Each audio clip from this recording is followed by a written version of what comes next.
बिस्मिल्लाहिर्रहमानिर्रहीम। दोस्तों, मलिक सिराज अहमद आपकी खिदमत में हाजिर। आज 20 अक्टूबर 2025। आज के दिन में मेरे लिए आपके लिए बहुत सारी खबरें हैं और उसमें एक धमाकेदार खबर, उसकी थोड़ी सी तफसीलात के साथ बात करेंगे। सबसे पहले तो मैं ये कहूँगा कि इलेक्शन कमीशन ऑफ पाकिस्तान ने पंजाब के अंदर मजीद जो 5 कौमी और सूबाई असम्बली के हल्के थे उनके ऊपर भी इलेक्शन शेड्यूल का ऐलान कर दिया। 23 नवंबर को इलेक्शन होंगे। इसमें से 2 कौमी असम्बली के फैसलाबाद के 2 हल्के और 1 सूबाई असम्बली का हल्का, वो भी फैसलाबाद से 3 और साहिवाल से 1 कौमी और 1 सूबाई असम्बली का हल्का। तो टोटल मजमूई तौर पर 3 कौमी असम्बली के हल्के और 2 सूबाई असम्बली के हल्के फैसलाबाद और साहिवाल में, इनकी भी पोलिंग 23 नवंबर को होगी। आज के दिन में जो लोकल गवर्नमेंट एक्ट 2025 था वो पंजाब असम्बली से मंजूर हो गया था। गवर्नर ऑफ पंजाब के उसके ऊपर कुछ तहफ़्फ़ुज़ात थे, वो चाहते थे कि उसके ऊपर उनको मुकम्मल ब्रीफ किया जाए। तो सेक्रेटरी बल्दियात ने उनको जाकर मुकम्मल ब्रीफिंग दी, पूरा एतमाद में लिया, जिसके बाद उन्होंने उस बिल के ऊपर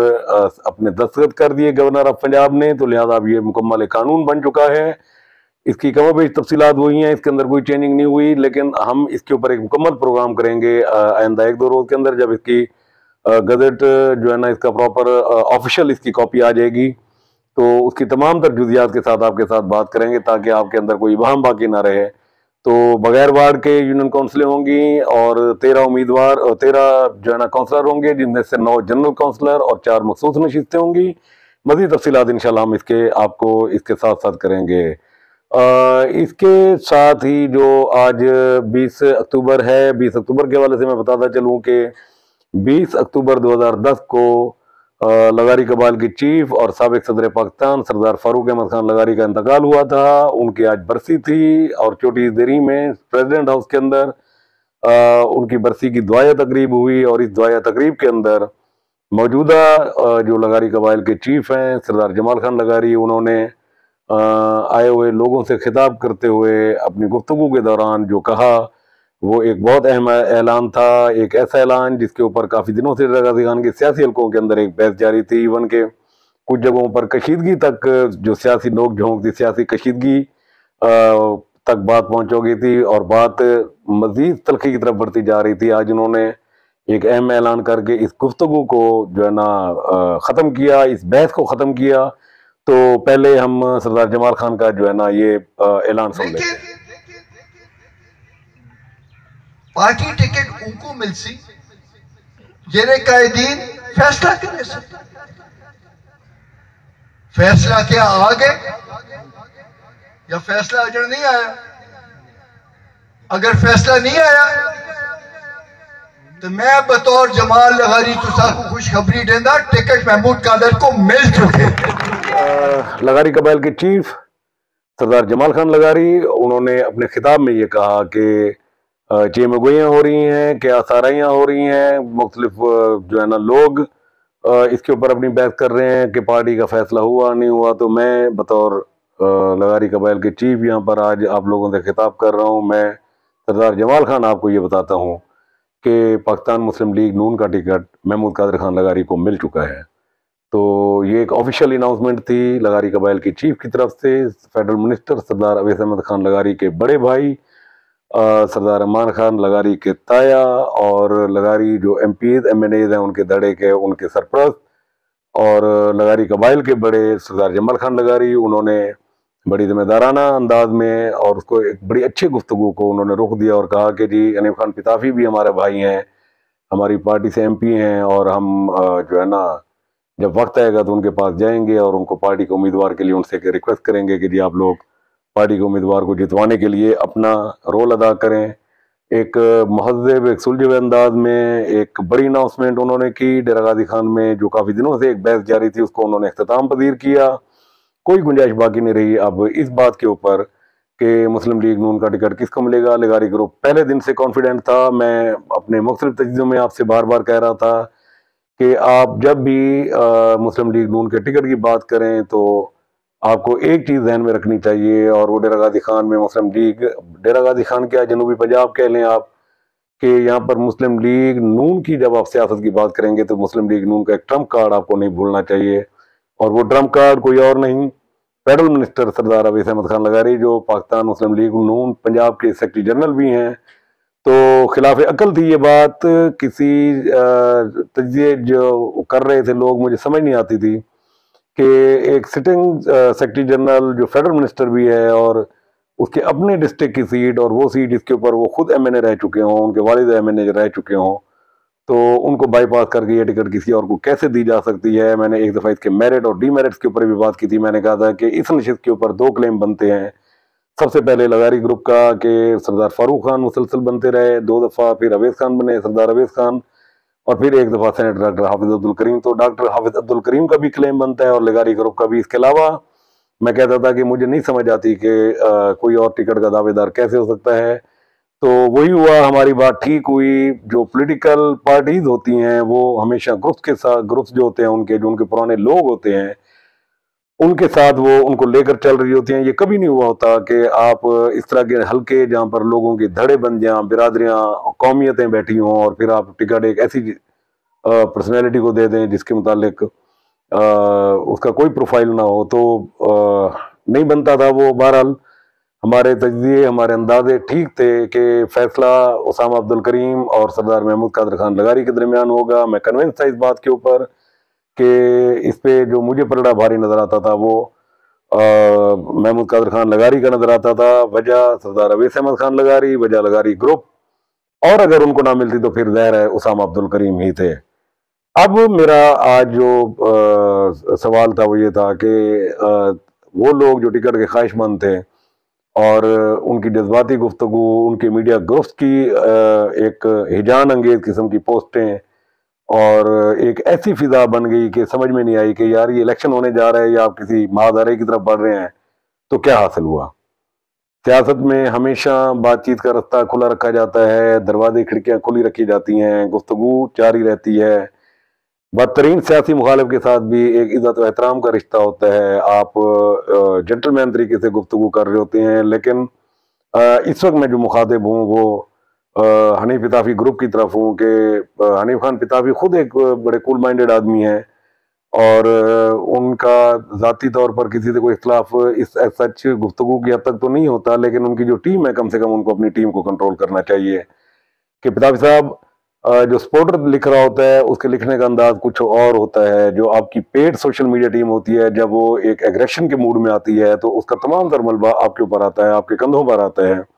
आपको ये बोझ उठाना पड़ता है। आपका फर्ज बनता है कि आप अपनी टीमों को कंट्रोल करके रखें, एक उनको वो लफ्ज दें जो उनको बोलने चाहिए। अपनी मर्जी से अगर कोई आपकी सोशल मीडिया टीम में बैठकर कोई चीज़ लिखना शुरू कर दे तो ज़ाहिर है उसकी रिस्पॉन्सिबिलिटी आपको लेनी पड़ेगी। अदरवाइज आपको वो चीज़ें कंट्रोल करने की ज़रूरत है। आज मेरा उस दिन भी आपसे सवाल था, आज फिर कह रहा हूँ कि मैंने उस दिन किया था कि अगर टिकट आपको मिल गया तो आप लगारी ग्रुप की हिमायत कैसे हासिल करेंगे। अगर टिकट आपको नहीं मिला और आप नून के फैसले का एहतराम करते हुए सरेंडर कर, विड्रा कर गए, तो आप लगारी ग्रुप को अपनी हिमायत का यकीन कैसे दिलाएंगे। आज फिर वही सिचुएशन उस जगह पर हम आ खड़े हुए हैं जिसका मैंने आपसे जिक्र किया था कि इसमें आप को पहले ये दिन ये सोच लेना चाहिए था। एक्शन का हर अमल का एक रद्द अमल होता है। रद्द अमल भी आया, वो भी ठीक नहीं था, अमल भी ठीक नहीं था, ना करते ना सुनते, बहुत सारी चीजें गलत हो गई। उम्मीद है इसको सबक बनाते हुए आप आइंदा अपनी टीम को कंट्रोल करेंगे। थोड़ा सा लगारी ग्रुप के वो दोस्त जिन्होंने जवाब में रद्द अमल दिया उनको भी थोड़ा सा ख्याल करना चाहिए कि एक अगर कोई गलती कर रहा है तो आप थोड़ा सा कूल माइंडेड हो जाएं। आप तो एक बड़ा सियासी दड़ा है, एक अरसे से सियासत करते आ रहे हैं, आपके जो लीडर्स हैं, तो आपको उनको देख कर जो है ना कूल माइंडेड होना चाहिए। तो पिताजी साहब होपफुली आप जो है ना मेरी गुजारिशात पर, मारूजात पर ज़रूर गौर करेंगे, और मैं महमूद कादर खान की इस जो टिकट है मिलने के बाद कि अब जो सिनेरियो पॉलिटिकल बनेगा उसमें यकीनन उनका मुकाबला पाकिस्तान पीपल्स पार्टी के सरदार दोस्त मोहम्मद खान से होगा। इसके ऊपर हम अगले आइंदा चंद रोज के अंदर मुख्तलिफ प्रोग्राम करेंगे, यूसी वाइज भी करेंगे। अब इन दो शख्सियात का जो है ना कंपेरिजन होगा। मैंने एक बात कही थी अपने एक वीलॉग में कि पॉसिबल नहीं है कि नून का टिकट किसी और को मिले और उसके अलावा कोई और शख्स उनके मुकाबले में खड़ा हो। तो मैं आज आपको फिर अपनी बात दोहरा रहा हूँ कि चार लोगों ने, महमूद कादर खान लगारी, डॉक्टर शफी खान पिताफी, सैयद अब्दुल अलीम शाह, उसामा अब्दुल करीम, इन चारों ने टिकट के लिए अप्लाई किया था मुस्लिम लीग नून के लिए। टिकट का ऐलान हुआ है जो सरदार जमाल खान लगारी की तरफ से, वो हुआ है महमूद कादर खान लगारी का कि उनके मुताबिक उनको टिकट मिल गई है। नून का टिकट जैसे ही मिलता है तो मैं लोगों को ये बड़ा क्लियर करके बता देना चाहता हूं कि जनाब बाकी 3 उम्मीदवार नहीं लड़ेंगे, पॉसिबल नहीं है, मुमकिन नहीं है कि ये इलेक्शन लड़ें। ये मैं पहले दिन से कह रहा था, आज फिर दोहरा रहा हूं अपनी बात। इस एक चीज इसके अंदर मैं इजाफी करता चलूं कि बहुत ही जेंटलमैन आदमी है, मेरी उनसे टेलीफोनिक गुफ्तगू हुई, उसामा अब्दुल करीम मेरे भाइयों की तरह हैं, उनसे मेरा अक्सर पेशतर रब्ता रहता है।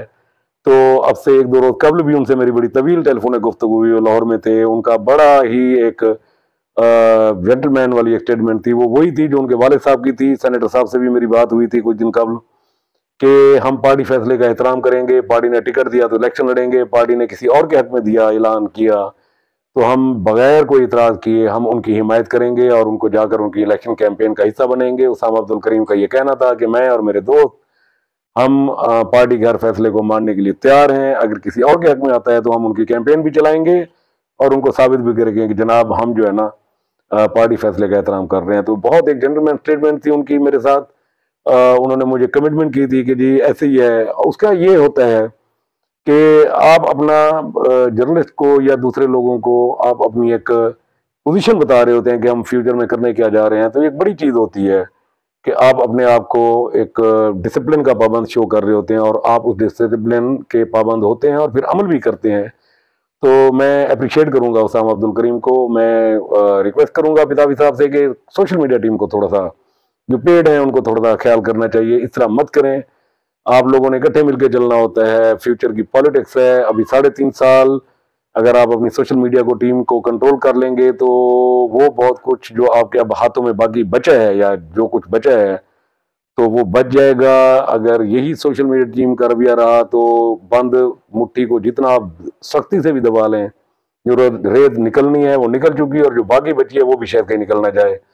मेरा ख्याल है इसी थोड़े को आप बहुत समझेंगे। तो दोस्तों आज के व्लॉग का लुबे लुबाब ये कि इलेक्शन कमीशन ने पंजाब के फैसलाबाद और साहिवाल के हल्कों में भी 23 नवंबर को इलेक्शन का ऐलान कर दिया। गवर्नर पंजाब ने लोकल गवर्नमेंट एक्ट 2025 के बिल के ऊपर साइन कर दिए, वो कानून बन चुका है। और उसके अलावा सरदार जमाल खान लगारी के मुताबिक सरदार महमूद कादर खान लगारी को टिकट मिल चुका है। महमूद कादर खान लगारी आज रात लाहौर के लिए रवाना हो रहे हैं, वहां से वो टिकट लेंगे। मेरे जराये के मुताबिक उन्होंने मुस्लिम लीग की जो लीडरशिप है, कुछ वो लोग भी आएंगे इलेक्शन कैंपेन के दौरान उनकी कैंपेन चलाने के लिए। एक बड़ा मजबूत एक सिस्टम बनने जा रहा है। अब देखना यह है कि पाकिस्तान पीपल्स पार्टी इसको कैसे डिफेंड करती है और किस तरह मुकाबले में अपने आप को मेंटेन करती है। सरदार दुष्ट मोहम्मद खान की जो इंतखाबी हिकमत अमली होगी उसका भी हम जायजा लेंगे अंदर चंद रोज के अंदर। अब मैच पड़ेगा, यूं समझ लें 1 to 1 वही रिवायती हरीफ लगारी खोसा एक दूसरे के मध्य मुकाबल। अददी तौर पर अगर देखा जाए तो Hafiz Abdul Karim, senator Hafiz Abdul Karim group, Syed Abdul Aleem Shah, Pitafi group, लिगारी ग्रुप इकट्ठे होना एक बहुत बड़ी मेजॉरिटी बनती है। लेकिन इलेक्शन है, लोगों की राय है, लोगों ने वोट देने हैं तो उसके ऊपर ज़ाहिर है हमने लोगों की राय के पहले फैसले कैसे कर सकते हैं, अंदाजे जरूर लगा सकते हैं, लेकिन देखना हमें बेलाखिर लोगों के फैसले को होगा जो 23 नवंबर को होगा कि 23 नवंबर को हम कह सकते हैं या सवाल कर सकते हैं कि तीर चलेगा या शेर धाड़ेगा। इंशाल्लाह कल तक के प्रोग्राम तक के लिए इजाजत। अल्लाह हाफिज।